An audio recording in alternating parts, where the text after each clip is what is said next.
ایک شخص نے ایک امام صاحب کی، ایک مولانا صاحب کی اپنے گھر پہ دعوت کی کہ حضرت آئیے ذرا گھر پہ کھانا کھائیے، دعا بھی کر دیجئے۔ ڈرائنگ روم میں بٹھایا اور کھانے پینے کا انتظام کرنے چلا گیا۔ کھانا وغیرہ کھا کے امام صاحب دعا کر کے چلے گئے۔ بیٹا آیا، کہتا ہے ابو جان کمرے میں کون آیا تھا؟ کہا امام صاحب آئے تھے۔ کہا میرے بہت سارے پیسے پڑے ہوئے تھے، غائب ہو گئے ہیں۔ کہتا کیسی بات کر رہے ہو، امام صاحب ہیں، تم نے کہیں بھول گئے؟ نہیں ابو میں نے یہیں رکھے تھے۔ بڑا پریشان کیونکہ پیسے زیادہ تھے، ٹینشن میں آ گیا۔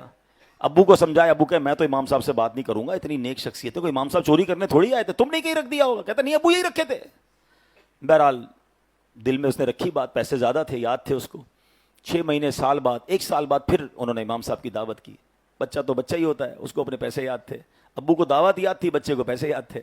جیسے ہی امام صاحب آئے تو ابو کھانا لینے گئے تو اس نے کان میں امام صاحب سے پوچھ لیا، امام صاحب ایک بات کہوں، ناراض مت ہوئیے گا۔ بولو بیٹا کیا مسئلہ ہے؟ کہا پچھلے سال بھی آئے تھے نا، میرے کچھ پیسے تھے، بڑے زیادہ پیسے تھے، آپ جب سے گئے وہ پیسے نہیں مل رہے، آپ ناراض مت ہوئیے گا، میں آپ کو کچھ کہہ نہیں رہا، آپ کو نظر آئے تھے۔ یہ سن کر امام صاحب رونے لگ گئے۔ اتنی دیر میں والد صاحب بھی آ گئے۔ بیٹے نے کہا میں نے امام صاحب سے پوچھا ہے، وہ تو رو رہے ہیں۔ کہا دیکھا میں نے کہا تھا نا تمہیں نہیں کرنا تھا، امام صاحب کو کتنا دکھ ہوا، آپ معاف کر دیں، ہم آپ کو چور نہیں کہہ رہے، بس یہ بچہ تھا اس نے پوچھ لیا۔ کہتے میں اس لیے نہیں رو رہا کہ اس نے مجھ سے سوال کیا ہے۔ یہ سامنے آپ کی کبٹ کے اندر قرآن پاک ہے، ذرا نکالیے۔ انہوں نے قرآن پاک نکالا، کہا اس کو کھولیے۔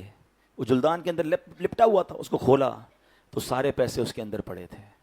کہا بیٹا جب کھانا لینے آپ کے ابو گئے نا تو پیسے بکھرے ہوئے تھے، میں نے پیسے سمیٹ کے قرآن میں رکھ دیے کہ روز تلاوت ہوتی ہوگی، آپ قرآن کھولیں گے آپ کو پیسے مل جائیں گے۔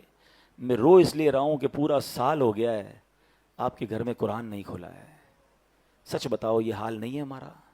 موبائل روز کھلتا ہے، بلکہ کئی بار کھلتا ہے، نماز میں بھی جی چاہتا ہے کھولنے کو۔ ابھی بیان کے دوران بھی کئی لوگ چیک کر رہے ہوں گے، چین نہیں آتا۔ نیا سافٹ ویئر آ جائے، نئی کوئی اپلیکیشن آ جائے، خود ہی ڈھونڈ کے اس کا ٹیوٹوریل بھی ڈھونڈ لیں گے، اس کو یوٹیوب پہ بھی سرچ کریں گے، 4 دوستوں سے بھی پوچھیں گے یار اس کے بینیفٹ بتاؤ، اس کا طریقہ بتاؤ، میں آ رہا ہوں تیرے گھر پہ بھائی، مل کے سیکھتے ہیں کیسے کرنا ہے۔ آج کل آرٹیفیشل انٹیلیجنس کا زمانہ ہے، کیسے سرچ کرنا ہوتا ہے، کیسے سب کر لیں گے۔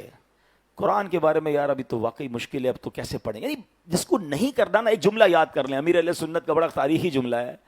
آپ فرماتے جس کو کرنا ہونا اس کے لیے راستے بہت، جس کو نہ کرنا ہو اس کے لیے بہانے۔